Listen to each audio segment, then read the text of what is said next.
All right, I just want to talk to you a little bit about the technical aspect of hypnotherapy, because some people, and this is why I divided up these videos, you don't really have to watch this. It's not pertinent to us working together, but if you're like me, I want to pop the hood, know what's going on, okay?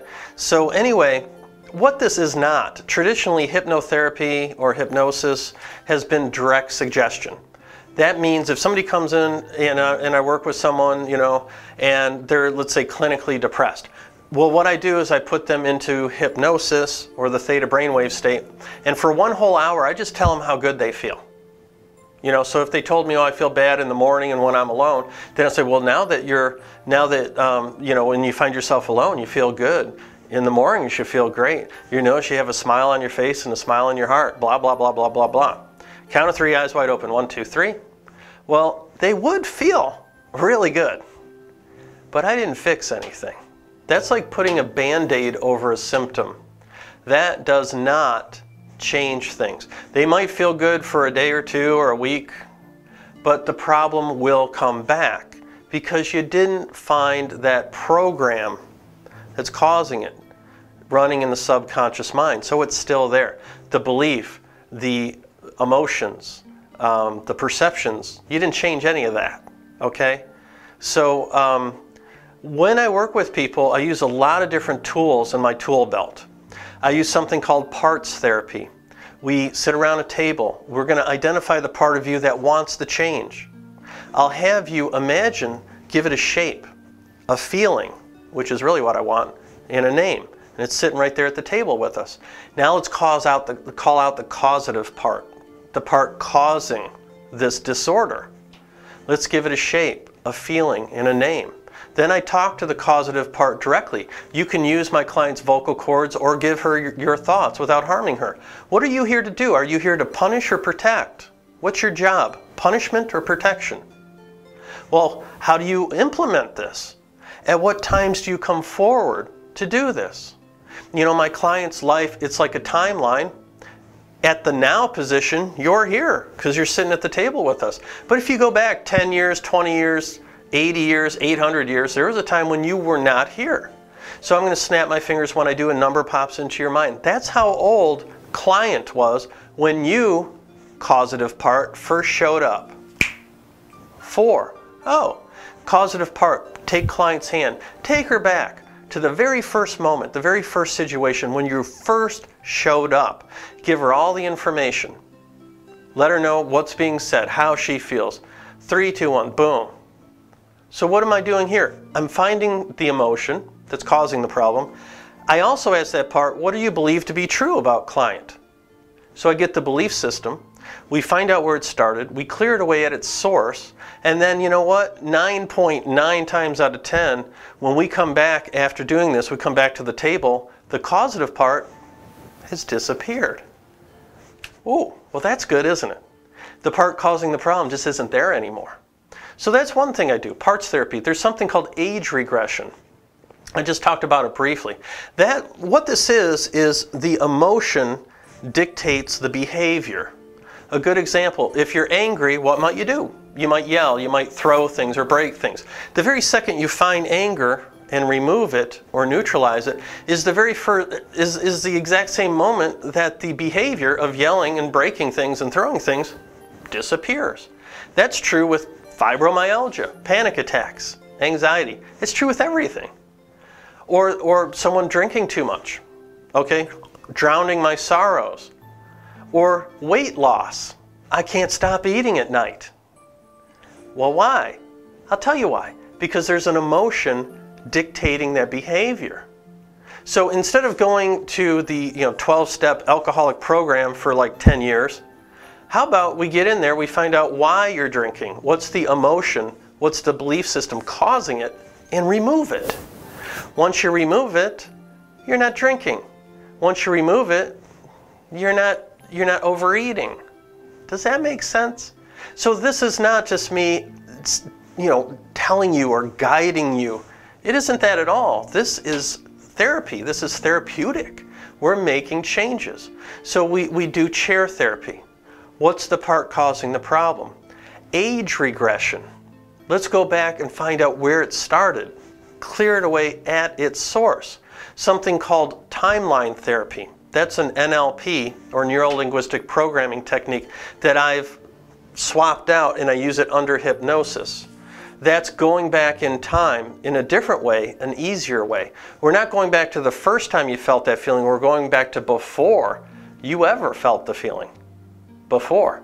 And then we're making the change there. Now come all the way back to now, and along the way, let go the negative emotional body feeling, but preserve the learnings in that special place that you reserve for all such learnings. Another one, this is a biggie. Every single adult needs this session. It's called chair therapy. Technically speaking, it's called Gestalt chair therapy. It's modified from being a therapist, because this is hypnotherapy. What it does, we identify the one person that's hurt you more than any other person, and we work through it in such a way where when you start, this person really hurt you. And when we're done, instead of the hurt, you simply feel sorry for them. Every person that's ever hurt you in your past, they're still hurting you, even if they've passed away. I'm sorry to give you that news, but it's true. So in this session, we not only clear away the number one person, but I give you a moment of silence. In this moment of silence, your subconscious mind will reveal to you the names or faces of everyone that's ever hurt you. School friends, business partners, kids from kindergarten, your whole life. And as those names or faces enter your mind, you'll forgive them. So what it does, this really, it's called reframing. It will change your perception about people. No one will ever be able to hurt you again, because if they try, you're going to realize that they're just operating off of their own programming. It has nothing to do with you at all. And here's the thing, we learn a lot of things as children, and we pull them through our entire lives. Sorry, it's too bad for us, but that's what we do. So as children, if a child is sexually abused, verbally abused, physically abused, or the parent just isn't there, or they're not a good parent, the child does this. What's wrong with me? What did I do to make you do that to me? What did I do to make you hit me?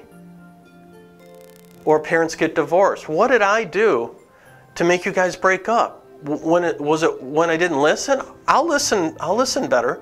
Was it when I didn't clean my room? I'll keep it clean. That's what the child does. Guilt and blame right here. Well, we bring that into our adult lives too. Hey, for weight loss, guess what? When you're in the womb, you're the most comforted and secure you'll ever be. The moment you're born, you're the most uncomfortable and insecure you're ever going to be. And what do? They put something in your mouth right at that moment. And as a child, every time you're sick, tired, cranky, having a bad day, well, your parents gave you a cookie, a cracker, a pacifier. You learned that when you're having a bad day, you put something in your mouth. Now you're an adult and you're overeating at night. Why? Because you're trying to distract and comfort yourself from feelings inside that you don't like. And how do you do that? It's a triggered response. It's a learned behavior by putting something in my mouth. Unfortunately, and this goes with alcoholism, drug addiction. Unfortunately, I'll put it to you like this, if you had a horrible day, worst day of your life, or you had a great day, and you come home, whether you eat nothing or whether you eat everything, that emotion is still going to be there. Emotions have nothing to do with food or alcohol. It doesn't. When you're done drinking and you're drunk, when you wake up, guess what? Lonely is still there, or depression is still there. It didn't fix anything. So that's the way our minds work. When you're a kid, you get, whether your parents were there or horrible or whatever, or somebody died that you really loved or whatever, we bring that with us through our whole life. So this process is using these specific tools to find in your subconscious mind where it began. What's your belief? What do you believe to be true? And I'll put it to you like this. Any problem, I don't care what it is, it goes just like this. Starts with a belief system. What do you believe to be true? Well, take the example of money. When I was a little kid, my dad sat me down, showed me the bills. Both my parents were college-educated professionals, but money was tight because we had 5 kids. So my belief system with money is money's hard to get, money's hard to keep. Money is a struggle. That's what I believe to be true. That leads to the second problem, which is negative self-talk. No, I'll never have a car like that. I'll never own my own home. Things like that. That leads to the third problem, which is the emotion. Emotions dictate behavior. So the third problem is emotions, negative emotions. And that leads to the fourth thing, which is the behavior. The fourth thing is why you'd be calling me. You give me that one, okay? So if you go to talk therapy, okay, people don't come to me first, they come to me last, usually. They're already medicated, they've been to doctors, psychiatrists, psychologists for decades, a lot of times. They still have the problem. Why? Because it's an emotional problem. And it starts usually between the ages of 0 and 7. So I'll stop the video, this segment right now. I could go on and on. But here's the thing. This is not just me telling you how good you're going to feel. Okay? It is not that. It's a little bit of work. Okay? We're going to work together so we can identify the belief, the perceptions, and the emotions. And I can reason with your subconscious mind. And if it agrees, which it will, we neutralize it because it's for your benefit. And the problem goes away extremely quickly. It really does. Most sessions, or most problems, disorders, challenges, I don't know, usually about a handful of sessions or less. It's usually pretty quick. I'm talking about people that have had debilitating fibromyalgia for 32 years. A couple sessions later, it's gone. It's just how our minds work.